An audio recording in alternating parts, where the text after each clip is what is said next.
Xbox is a brand in crisis. With another price increase, we have to ask what's going on. Today we need to talk about something that affects all of us, whether we're an Xbox, PlayStation or PC gamer. The last few months, actually the whole of the last year, have been packed with news that has really made me think. There have been studio closures, cancelled projects, layoffs, price hikes, and a constantly shifting strategy. Is this just a strategic realignment, or are we actually witnessing the slow farewell to the Xbox as we know it?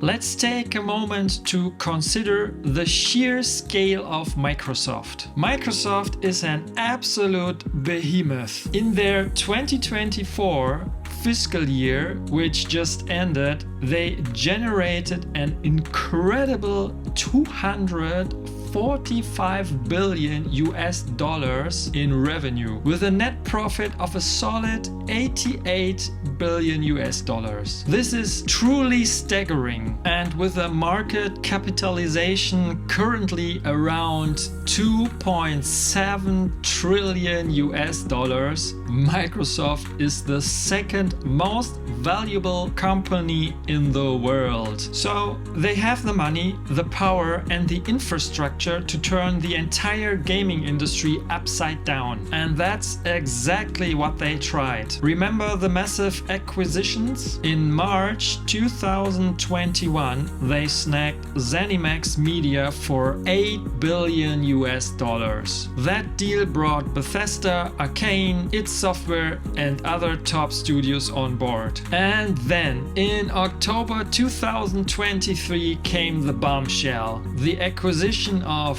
Activision Blizzard for a mind-boggling 69 billion US dollars. We all thought Xbox would become unstoppable with a flood of exclusive titles and incredible variety.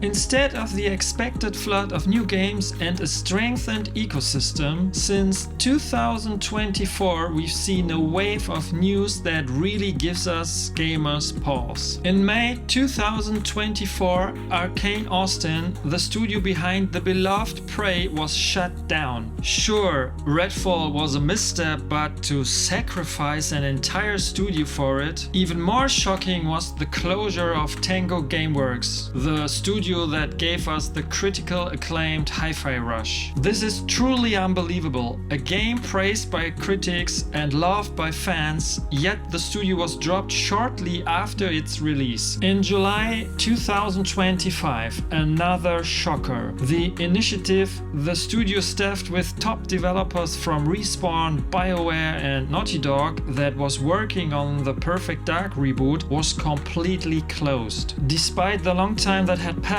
and a creative restart in 2022, the game was still in a very early stage. Since January 2024 and especially in July 2025, there have been massive layoffs across the entire Xbox gaming division. In September 2024 alone, 650 employees were laid off. Microsoft has wielded the red pen at studios like ZeniMax Online, reducing their teams and cancelling the promising but never announced MMO Blackbird after 7 years of development, even though Phil Spencer himself was reportedly enthusiastic about it. Shortly thereafter, longtime studio head Matt Firor, the man who was instrumental in the success of The Elder Scrolls Online, announced his resignation after 18 years. Did you know that since its release in 2014, Elder Scrolls Online has brought in almost 2 billion US dollars?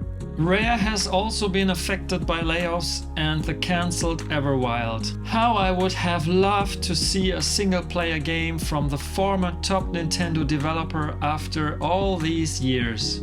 At Turn 10 Studios, almost 50% of the Forza Motorsport developers were laid off, and the team is now only supposed to take on a supporting role for Forza Horizon. Forza Motorsport is probably discontinued if the responsible development team was completely disbanded. Even parts of Blizzard Entertainment and King were affected. Additionally, there's the perennial problem, Halo. Reports are once again piling up about great dissatisfaction regarding the quality of the next Halo game. As a former Halo fan, this is really sad. Halo Studios still don't know what to do with the Halo IP. We'll have to wait and see if Halo will even get a single-player campaign in the future.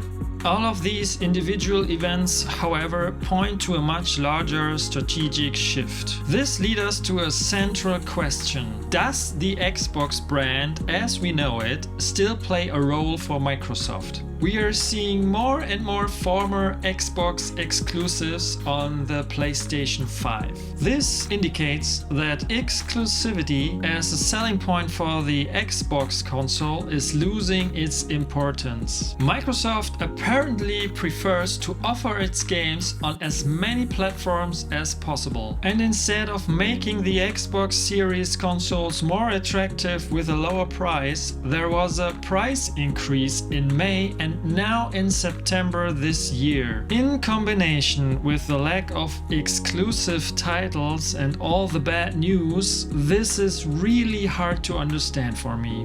So, what is the new strategy? In my observation, Microsoft wants to move away from a pure console focus. Xbox should no longer just be the box under the TV. The brand is evolving into a comprehensive ecosystem. The Play Anywhere philosophy. Play your Xbox games wherever you want. Whether on the console, on PC, via cloud gaming on your phone, tablet or even smart TVs. The player should decide the device for themselves. And what role does Game Pass play? Game Pass is the absolute core of the strategy. It's the key to accessing hundreds of games and it's intended to be the main driver for growth. Microsoft has always been and remains a software company, and it's now pushing its software first approach into the gaming sector as well. It's only about the games, the services and the ecosystem. The hardware is taking a backseat. While there are still plans for new Xbox hardware, including potential handhelds and a new console generation around 2027. These devices are intended to be more flexible and integrate even more strongly into the Windows ecosystem. The best example? The new ROG Xbox Ally, created in collaboration with Asus and AMD. A Windows 11 handheld with dedicated Xbox button and an optimized Xbox interface. And get this, they are highlighting the universally popular Windows 11 as a key part of this new gaming platform. This is the future Microsoft wants to show us.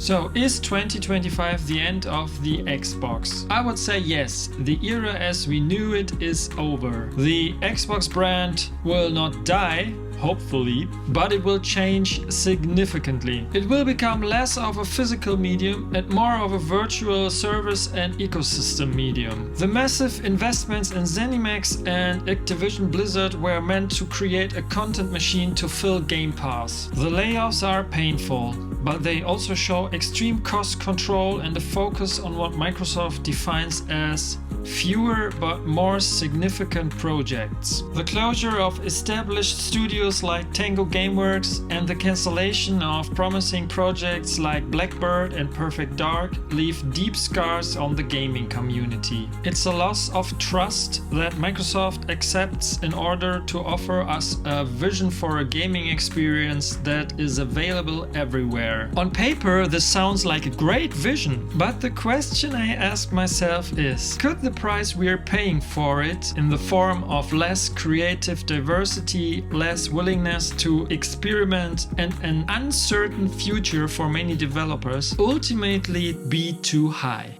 Either way, I am curious to see how it all develops.